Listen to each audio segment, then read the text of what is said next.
Coming up on Jerusalem Dateline, an historic meeting in Washington at a critical moment.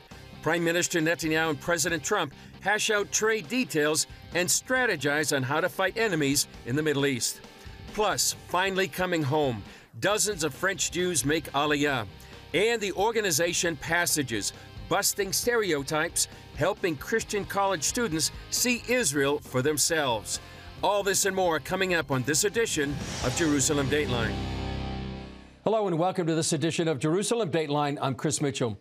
The strong bond between Israel and America was on display yesterday in Washington. Israeli Prime Minister Benjamin Netanyahu made his second visit to the Oval Office since President Trump's inauguration. Talks included increased military cooperation in the Middle East with a clear emphasis on Iran's nuclear threat and the proposed U.S. tariffs on Israel. Here's the latest. Possibly the most crucial issue the two dealt with is halting the Iranian regime's race to develop nuclear weapons. It could use them to help fulfill its promise to wipe Israel off the face of the earth. The Israelis don't trust the Iranians to keep any promises made in meetings and deals. So it may have shocked and disappointed Netanyahu when he heard Trump announce this. We're having direct talks with Iran, and they've started. It'll go on Saturday. We have a very big meeting, and we'll see what can happen. And I think everybody agrees that doing a deal would be preferable to doing the obvious. And the obvious is not something that I want to be involved with. The obvious is using the vastly superior military forces of the U.S. and Israel to wipe out Iran's nuclear facilities. It's that very real threat that may have led Iran's leaders to renege on their promise to never hold direct talks with the Americans. Trump says Iran's smart to come to the table. Hopefully those talks will be successful, and I think it would be in Iran's best interest if they are successful. We hope that's going to happen. Trump also had this warning. Iran cannot have a nuclear weapon, and if the talks are successful, I actually think it'll be a very bad day for Iran if that's the case. Iran, for its part, is denying it's holding direct talks, but only indirect, high-level talks. Its foreign ministry spokesman also reaffirmed Iran's nuclear program is for peaceful purposes and not for military use. Overshadowing the Israeli Prime Minister's second trip to the White House this year are Donald Trump's 17% tariffs on Israeli products. As Benjamin Netanyahu sat down with Trump, he had to be concerned, knowing those tariffs could well cost the Jewish state billions of dollars and thousands of jobs. So in their White House meeting, Netanyahu made some bold promises for radical change to get Trump to kill those tariffs. We will eliminate the trade deficit with the United States. We intend to do it very quickly.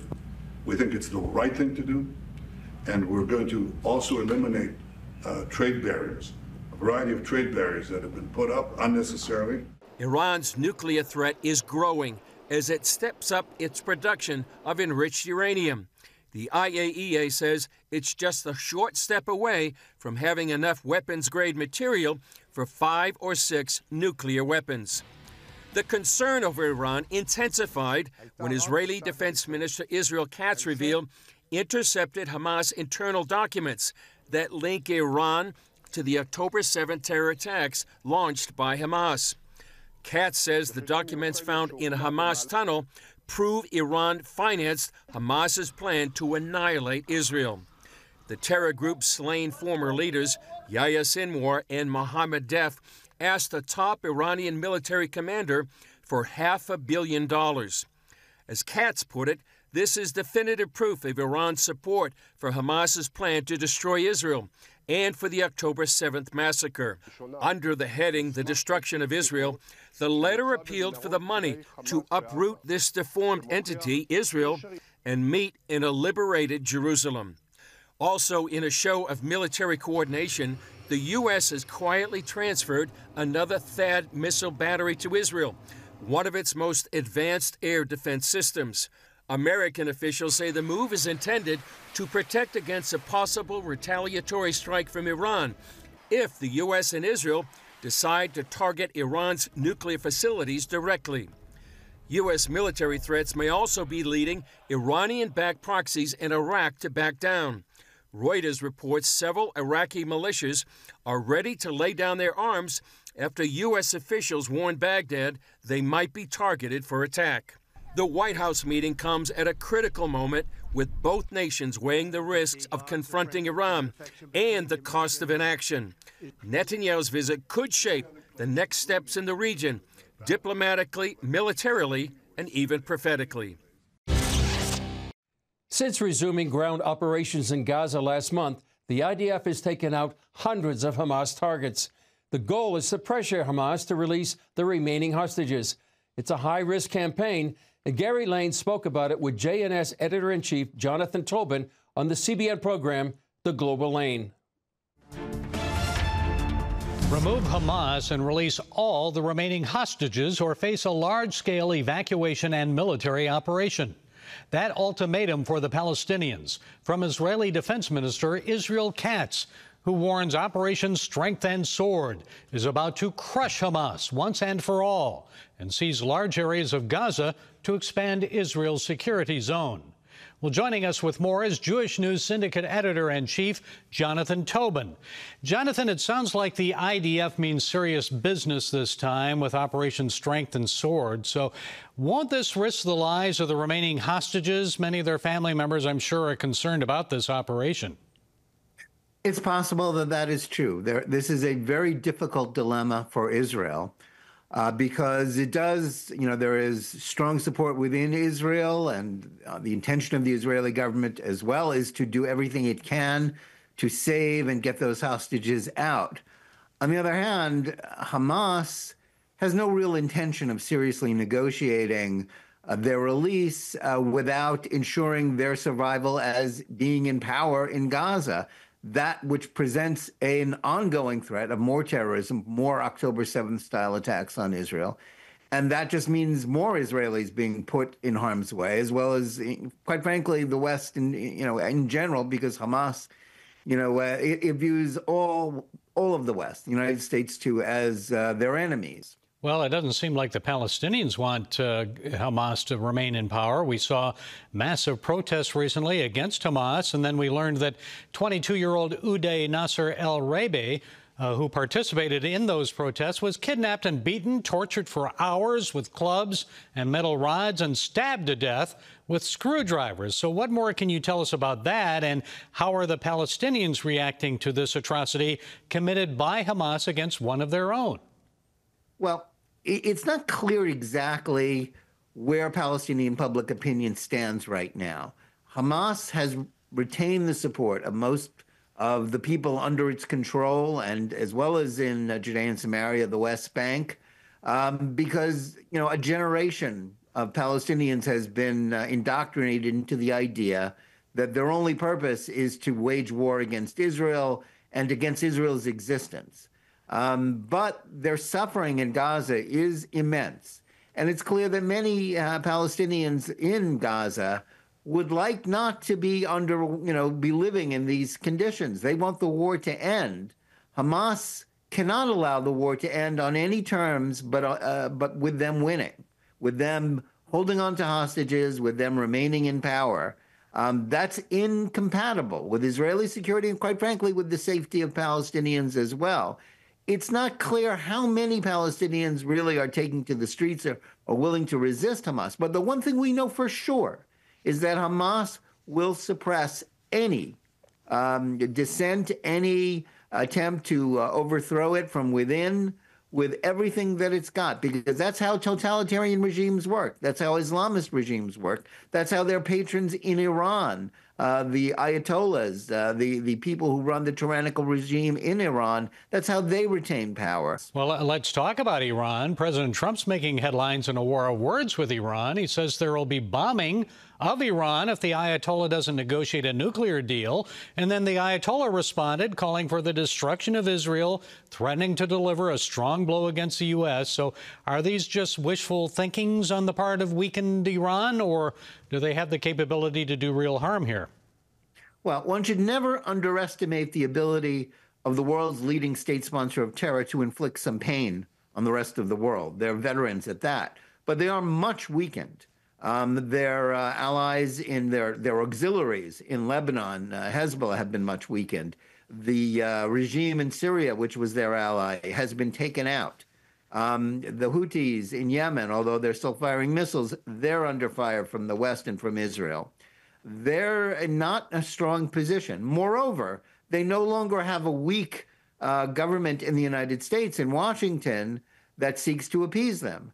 President Trump has offered Iran an exit ramp, basically saying, if you negotiate a deal with us to get rid of your nuclear program, which is what, quite frankly, Barack Obama should have done back in 2015, 10 years ago, instead of appeasing Iran, then, President Trump has shown himself willing to make some sort of a deal that would allow the Ayatollahs to remain in power as long as they give up their nuclear weapons and stop being a threat to the region. That's not a price they appear willing to pay at this moment.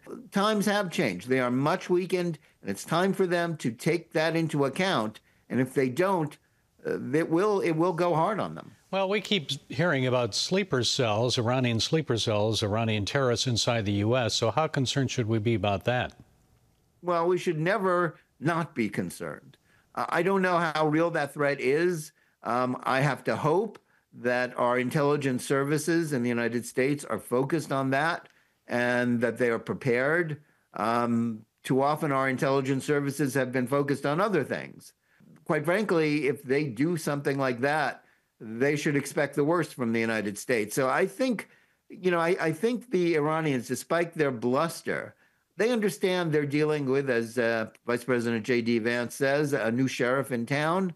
I would imagine they're more likely to back down rather than to challenge the United States, now led by President Trump. Okay, peace through strength. As always, Jonathan Tobin, Jewish News Syndicate, thank you for joining us and providing those insights. We appreciate it. Thank you. Recently, nearly 50 Jewish immigrants from France made Aliyah to Israel. This unique flight served as an exodus from fear, as well as a return to a promise, thousands of years in the making. We were there to witness their arrival at David Ben-Gurion Airport. Leaving chaos behind, they arrived with hope in their hearts and Israel in their eyes. At 17, Deborah Safir wanted to make Aliyah, although her parents insisted she finish school. And then life, you get married, you work, so it was difficult. Her tears tell a story of longing and now fulfillment. So happy, you can't imagine. A lot of emotion. I've been waiting this moment for 45 years. So finally I've made it. Sorry. Noah traded fear for freedom. Life in France is very, very, very hard for us. Everyone's anti-Semitic, basically. You have posters on the wall saying, "Free Palestine, boycott Israel," and I couldn't do this anymore. So, left everything, and I'm here, and it's great to be here. It's a move both daunting and thrilling. Honestly, I'm anxious because I'm leaving everything behind, my family, my 4 siblings, everyone. I came alone, and I'm just 22, so I'm basically just a baby. I'm also very excited for what's to come. What's happening behind me is that these new immigrants are being processed, so by the time they leave, they'll have their new Israeli identity cards. They're coming at a time of a dramatic increase in anti-Semitic incidents in France, especially since October 7th. Very difficult situation in terms of anti-Semitism right now. Just in recent events in the last few days alone, there have been alarming incidents. A rabbi who was walking with his 9-year-old son coming from synagogue was beaten up. I spoke to some of the officials there, and they said to me, what was especially upsetting about this incident is that the perpetrator who beat up this Jew, he didn't even run away. Here's people in Paris, which is most people's bucket list, to go to Paris, to see the Eiffel Tower, to see Notre Dame. And here's people saying, we want to get our families out of Paris, out of France, and come to a nation that has war around them on 6, arguably 7 sides, and yet they feel safer coming to Israel than staying in France. That's a sad thing that we need to stand up with as Christians with our Jewish brothers and sisters and change that. France has the second largest Jewish population outside of the U.S. For many, life became a daily act of courage. My children wanted me to, after the 7th of October, to take my mezuzah off the door. And I said, no way, I'm a Jew, and I'll keep the mezuzah. This flight happened through the generosity of Pastor Larry Huck, an evangelical Christian who believes in the biblical mandate to bring the Jewish people home. For him, this isn't charity, it's covenant. It feels like it's my family. It feels like I have a relationship. I saw them in France at the synagogue, saw them get on the plane, hugged them when they're coming out of the plane, hugged them when they came in, and it moved me more than I thought it would. A homecoming thousands of years in the making. But the exciting thing for us is that the Bible says that we as Gentiles will not only welcome them back, but will bring them in our arms and on our shoulders to fulfill Bible prophecy. So it's a double Bible prophecy. It's Jews returning to the promised land that God gave to Abraham 3,700 years ago, and Gentiles, Christians, instead of pushing them out of the land, we're bringing them back. Today, that prophecy comes with a boarding pass, a luggage tag, and an identity card. They're coming, yes, for a better life. They're coming for a safer life, an education for their children, but they're coming home. Every one of them said, we're going home. Because it's the land of my parents, of my ancestors, and it's like the shofar's call. It's a calling within us. I want to bring up my children in Israel, to live surrounded by my brothers and sisters, to live as a free Jew. Because it's a calling we have inside of us. It resonates as a desire to return to our land, to return to our country. Since we now have Israel, it's our place as Jews to be in Israel. And we're going to contribute to achieving this completeness so that Messiah will arrive and we're all delivered. And there is only good in the world and no more evil in the world. Grunberg delivered a message to Christians. We don't take for granted our evangelical Christian brothers and sisters who stand with us, with the people of Israel, shoulder to shoulder. We have shared Judeo-Christian values. I send blessings from Jerusalem for the support, for the friendship, for the moral courage to stand with Israel. True friends are tested when standing with their friends during the difficult times. And these have been difficult times, and so we're thrilled to partner with our evangelical Christian brothers and sisters, and we thank them. We followed Deborah to see her sons, who made Aliyah years ago. Then came the moment she dreamed about for 45 years.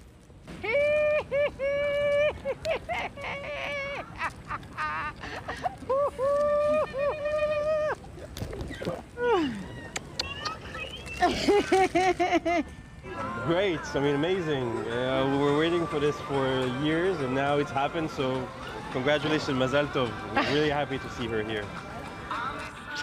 We were waiting for her. When Christians of any age come to the Holy Land, they get a new understanding of their faith and the Bible. The organization Passages brings that life-changing experience to young Christians during their college years. Here's my conversation with Passages CEO, Zach Bauer.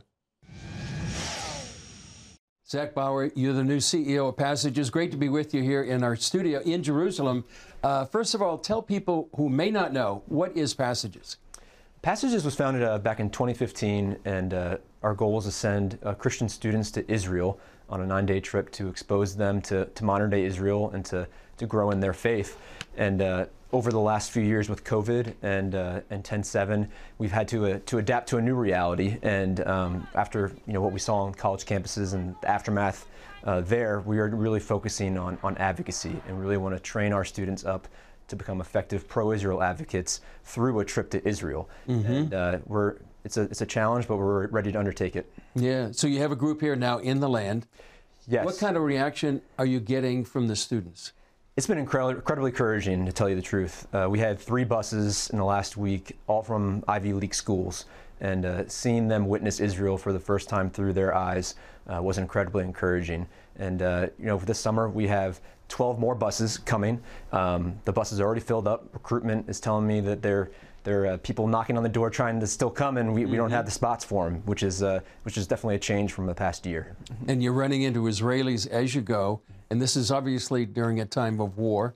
Not a lot of tourists here. What kind of reaction are you getting from Israelis when they encounter your group? They feel they're blessed to see us and to see Americans coming back in droves. Did they get emotional? Some of them did, really, and it was very moving. And I think the students were moved by that too. They didn't realize that not only would the trip be impactful to them, but it'd be impactful for the Israeli people as well. Yeah, you said there's a lot of students here from Ivy League schools, and they've certainly been in the news in the last year or so, ever since October 7th, as being really hotbeds of anti-Semitism, pro-Hamas, pro-Palestinian points of view. Do you want to penetrate that with a whole different perspective on what Israel is and who the Israeli people are?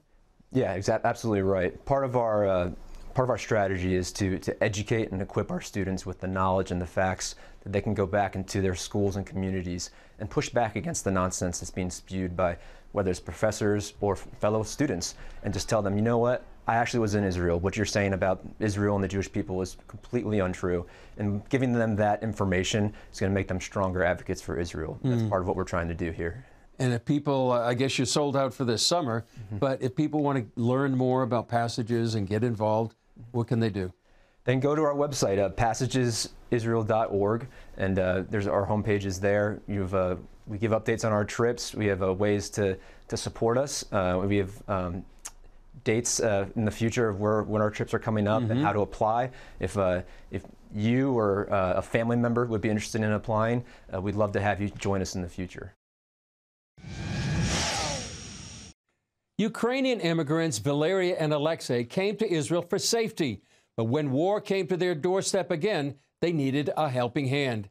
CBN Israel helped them get established initially and was also there to help when missiles hit near their apartment. Here's how CBN partners are making a difference. A rocket landed 50 yards from our building. The explosion caught us running to the safe room downstairs. I fell on the ground. Ukrainian immigrants Valeria and Alexei had already escaped one war. Now living in Israel, they were caught in another.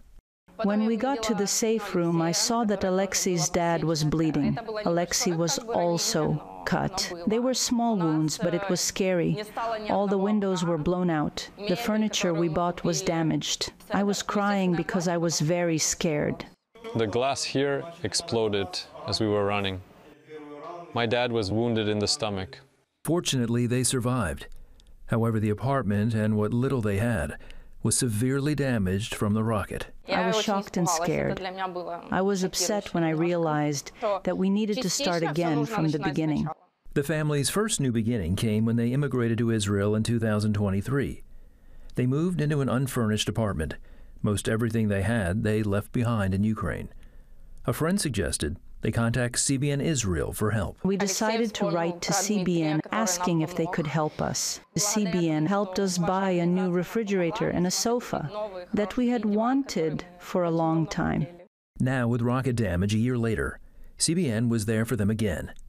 The apartment was repaired by the government.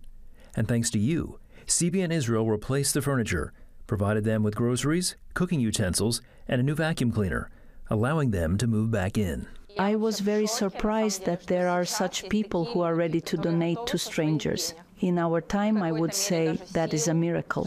CBN helped us get a new start, and when we got knocked down, generous people were there again to help us get on our feet. We are very grateful to these kind people that gave us hope for our future. This rocket could have ended our life, but CBN gave us a new chance to get ahead. What an encouraging story from CBN Israel. They're making a difference in so many lives here.